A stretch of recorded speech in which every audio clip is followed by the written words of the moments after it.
আমি আসলে যে নাকি নিজের দোষ নিজে স্বীকার করে ফেলে তার উপরে বেশিক্ষণ রেখে থাকতে পারি না। তাহলে আমি পল্লব। তাহলে আমি Pushpa. Nice to meet you. Same here. আপনার নামের স্বার্থগত এবং অর্থগত দুটো দিকই একদম ঠিকঠাক। পুষ্প, আপনার নামটা যেমন ফুলের মতো, আপনি দেখতেও ফুলের মতো। আপনার কথা শুনে কি মনে হচ্ছে জানেন? আপনি 76 ঘন্টা একদম সাইক্লিং করে গিনেস বুকে আপনার নাম উঠাতে না পারলেও 2 সেকেন্ডে কিন্তু ঠিকই একটা মেয়েকে প্রেমে ফেলতে পারবেন। এই ফুলগুলো তো খুব সুন্দর। কার জন্য? এই ফুলগুলো স্পেশাল একজনের জন্য। স্বপ্নে এই ফুলগুলো কাট। হ্যাঁ, বুঝতে পেরেছি। আমি জানি স্পেশাল মানুষ কাকে বলে। বুঝতে পারিনি। আমি আমার ড্রয়িং রুমে ফুল নিয়ে কথা বলছি। আমি তো ভেবেছিলাম কি না কি, কে না কে। আপনার ফুলদানি বেশ নাকি সে প্রতিনিয়ত আপনার কাছ থেকে নতুন নতুন ফুল পায়। এখন তো মনে হচ্ছে আপনার ড্রয়িং রুমের সেই ফুলদানিটা হলেই পারে। হতে চান নাকি আমার প্রেমের ফুল দেন? চাই তো। প্রসেসটা কি? তাড়াতাড়ি প্রসেস বলা যাবে না। আপনাকে দেখে কি মনে হচ্ছে জানেন? কি? আপনি এখানে সাইক্লিং করতে আসেননি, এসছেন প্রেমিকা খুঁজতে। কি? আমি তো ঠিক বলেছি।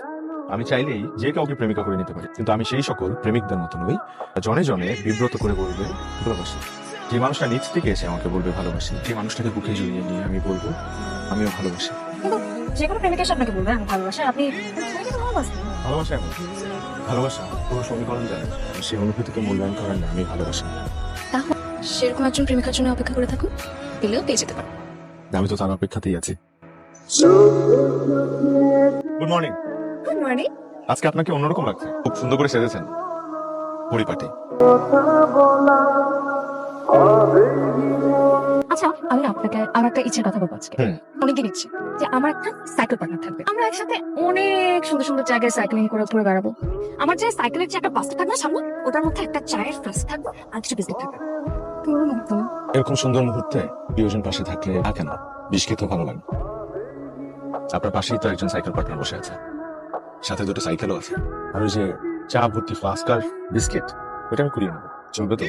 চলবে না? কি ব্যাপার হঠাৎ আমাকে আমন্ত্রণ? আজকে খুব স্পেশাল একটা দিন, এবং স্পেশাল দিনে আমি তোমাকে কিছু কথা বলতে চাই, যে কথাগুলো আমি এতদিন নিজের মধ্যে জমিয়ে রেখেছিলাম। আমাদের তো এতদিনে বুঝতে পারিনি আমরা একজন আরেকজনের ভিতরে বসবাস করা শুরু করেছি। তাই আজকের এই বিশেষ দিনে আমি আমার বিশেষ মানুষটাকে সারপ্রাইজ দিতে চাই। আমার কাছে কি ভেবেছিলে? হারিয়ে ফেলেছে। এটা আমি সেই প্রথম দিন থেকে যত্ন নিয়ে আগলে রেখেছিলাম। অপেক্ষা করছিলাম একটা স্পেশাল দিনের জন্য, দিনে আমি নিজ হাতে তোমাকে এটা পরিয়ে দিই। হ্যালো, ঠিক আছে, আমার যেতে হবে, আমার এক্ষুনি যেতে হবে। কোন ঝামেলা? তুমি কিছু বলতে পারবো না। আমাদের আবার কবে দেখা হবে? আমাদের দেখা হবে খুব শীঘ্রই। আজ আমার গন্তব্য বন্ধু, কিন্তু কিছুদিন আমাদের দেখা হবে না। আমাদের আবার যেদিন দেখা হবে সেদিন তোমার ভালোবাসায় আমি তোমাকে খুঁজে রাখবো। ততদিন পর্যন্ত তুমি ভালো থেকো, নিজের যত্ন নিও। বাবা বাবা বাবা, এই যে আমি চলে আসছি। বাবা, তোমার কি হয়েছে? হুট করে তুমি আপু করে এরকম অসুস্থ হয়ে গেলে কেন বাবা? আর আপু তুমি আমাকে কিছু জানাওনি কেন? বাবা কতদিন যাবত অসুস্থ? 7 দিন ট্যুরে গেছিস, আর বাবা তো এরকম অসুস্থ আগেও হয়েছে, ভেবেছি বাবা সুস্থ হয়ে যাবে।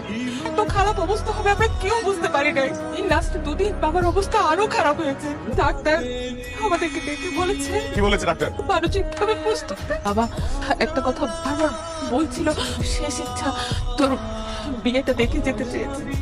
ছোটবেলা থেকে তুই যখন যা যেভাবে চেয়েছিস, বাবা কোনো কিছু না বলেনি। এই প্রথম বাবা তোর কাছে কিছু চেয়েছে, তুই বাবার শেষ ইচ্ছাটা পূরণ করবি। বাবা না মেয়েটা পছন্দ করে আছে, তুই শুধু মানসিক ভাবে একটু প্রস্তুত হ। আমরা বাবার শেষ ইচ্ছাটা পূরণ করতে চাই। নাম্বারটিতে এই মুহূর্তে সংযোগ দেওয়া সম্ভব হচ্ছে না। আগে বুঝেছিলাম যে এই ছেলেটা আমার জীবনে বিপদ ডেকে আনবে। মারে, আসলে যেটাকে ভালোবাসা ভাবছিস ওটা আসলে প্রেম ভালোবাসা না। যে ছেলেটা চলে গেছে তাকে নিয়ে কেঁদে কেঁদে কেন সময় নষ্ট করছিস? এখনো সময় আছে। তুই বলেছিস নাকি সূর্য নিয়ে জীবনটাকে আবার নতুন করে শুরু কর। সময় তোর পাশে আছে। সে জীবনে যেভাবে খুশির সময় আসে, নিশ্চয়ই আবার ভালো সময় আসবে। একদিন সবকিছু আগের মতন ঠিকঠাক হয়ে যাবে না। বলা নেই কও নেই, একটা ছেলে হুট করে এসে বললো ভালোবাসি, আর ভালোবাসা হয়ে গেল। ভালোবাসা না রে মা, ছেলেটা তোর সঙ্গে চিট করেছে। নিশ্চিত সে তোকে চিট করেছে। চিট করে নাই, ও চিট করে নাই। ছেলেটা তোকে ফেলে তোর সামনে দিয়ে চলে গেল, আর তুই বলছিস তোকে চিট করেনি। ওই ছেলে আর কোনো দিন ফিরে আসবে? আমার বিশ্বাস তুই কেন বুঝতে পারছিস না? কোনো দিন ফিরে আসবে না। তোকে কোনোদিন ভালোবাসেনি, বাসে না, ভালোবাসবেও না। গ্যারান্টি দিলাম। পুষ্প খেয়েছে? না, খাইনি। একটা অমানুষের জন্য বেটা দিনের পর দিন রাখে আছে। ওকে বলে দিও, ও যদি না খেয়ে মরে যায় তাতে আমাদের কিচ্ছু যায় আসে না। খেলেন তো তোর মনটা খুব খারাপ, কিন্তু এইভাবে না খেয়ে থাকলে তোর শরীরটা তো খারাপ হয়ে যাবে মা। তুই ভাবছিস একদিন ফিরে আসবে, ওর জন্য হলেও তো তোকে সুস্থ থাকতে হবে, তাই না? থাকতে হবে না? তাহলে খেয়ে নে মা। আসবে আসবে তখন মা, তুমি তো বলো না, মা আসবে তখন। হ্যাঁ মা, আমার মনে হচ্ছে পল্লব আসবে।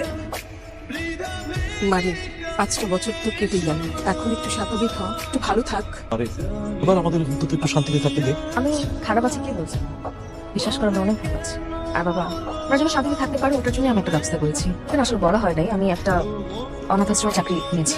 ওখানে আমার ছোট ছোট বাচ্চারা আছে, ওদেরকে আমি লেখাপড়া করবো, ওদের সাথে খেলাধুলো করবো, ওদের সাথে থাকি। ওই ছেলেটার কথা ভেবে সারাটা জীবন তুই অনাথ আশ্রমে কাটিয়ে দিবি। 5টা বছর যেহেতু ওই ছেলেটা অপেক্ষা করে কাটিয়ে দিতে পেরেছি, বাকি জীবনটা আর পারবো না। ভালো তো হেসে কেন কামনা করবো আমাকে?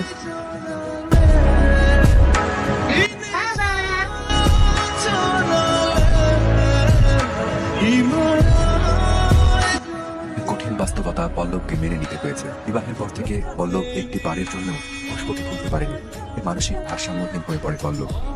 পল্লবকে ছেড়ে পল্লবের জীবন সঙ্গী বিদেশের মাটিতে নতুন বিবাহ করে আবার নিজের জীবন গুছিয়ে নেয়। আর পল্লবের একমাত্র ছেলের আশ্রয় হয় অনাথ আশ্রমে। ভালোবাসা হয়তো এমনই, শত বিচ্ছেদেও ভালোবাসার মানুষকে কখনো ভুলে থাকা যায় না। সারা জীবন আবেগ আর অনুভূতি হয়ে জড়িয়ে থাকে প্রেমেরই পরশে।